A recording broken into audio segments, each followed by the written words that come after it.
तो नमस्कार। एनसीईआरटी गणित कक्षा 10वीं में आप सभी को स्वागत है। चलिए आज का प्रश्नावली 1.1 का एक नंबर आज सॉल्व करेंगे। प्रश्न संख्या 1 को निम्नलिखित संख्याओं का एचसीएफ ज्ञात करने के लिए यूक्लिड विभाजन एल्गोरिथम का प्रयोग कीजिए। तो आप लोगों को अच्छा वीडियो लगे तो चैनल को सब्सक्राइब, लाइक और कमेंट जरूर कीजिएगा। तो प्रश्न संख्या 1 है, निम्नलिखित संख्याओं का एचसीएफ ज्ञात करने के लिए यूक्लिड विभाजन एल्गोरिथम का प्रयोग कीजिए। तो चलिए हम लोग जानते हैं कि यूक्लिड विभाजन होता क्या है। यूक्लिड का विभाजन परिमेय दो धनात्मक पूर्णांक a और b दिए रहने पर अद्वितीय पूर्ण संख्या q और r प्राप्त होती है कि a बराबर bq प्लस r 0 से 12 और बराबर r से 12 b होता है। जैसे a बराबर bq प्लस r, जहाँ a को भाज्य, b को भाजक, q को भागफल तथा r को शेषफल कहते हैं। अतः भाज्य बराबर भाजक गुने भागफल प्लस शेषफल। चलिए हम जानते हैं कि आपको नहीं समझ में आएगा, तो चलिए फिर से हम चाहेंगे कि आपको समझ में आ जाए। b को हम लोग क्या बोलते हैं? भाजक। a को हम लोग क्या बोलते हैं? भाज्य। q को क्या बोलते हैं? भागफल। शेषफल को क्या बोलते हैं? r। तो इसी को हम लोग नीचे लिख दिए हैं, भाज्य बराबर भाजक गुने भागफल प्लस शेष, a बराबर b गुने q प्लस r।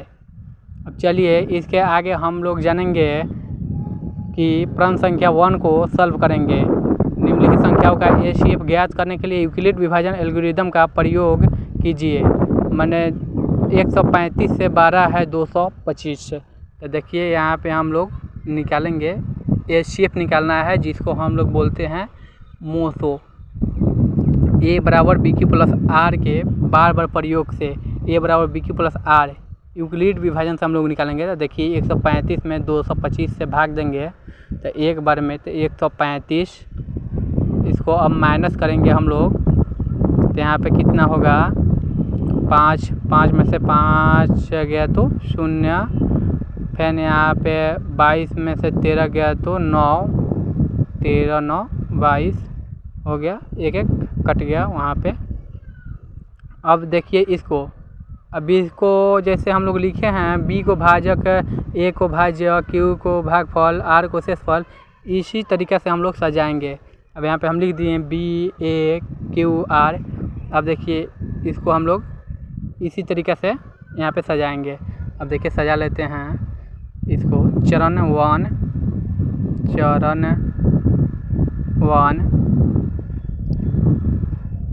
1 में हम लोग लिखेंगे 225 बराबर 135 गुने bq, 135 गुने 1 प्लस r को 90। r कितना है लास्ट में? 90। वहाँ पे लिख दिए। अब यहाँ पे लिख देंगे इसलिए चूँकि शेषफल नॉट इक्वल टू 0, अभी क्योंकि अभी 0 नहीं आया है, वो पूछ रहा है 0, इसी के कारण। अब देखिए इसको हम लोग अगले तरीक़े से चरण 2 को हम लोग ऐसी करेंगे, इसी तरीक़े से सजाएंगे जैसे 0, जब तक 0 ना आ जाए। अब देखिए 90 को हम लोग क्या करेंगे? घेर लेंगे। वहाँ पे 135 लाएंगे, 1 3 5 135। अब 90 के 90, यहाँ पे 90 हो गया। अब कितना बचेगा? यहाँ पे 5 के 5, 13 में से 9 गया, 4 45 हो गया। अब यहाँ पे चरण हम लोग क्या लिखेंगे? चरण 2। यहाँ पे लिख सकते हैं b a q r। अब इसके बाद हम लोग क्या लिखेंगे? चरण 2।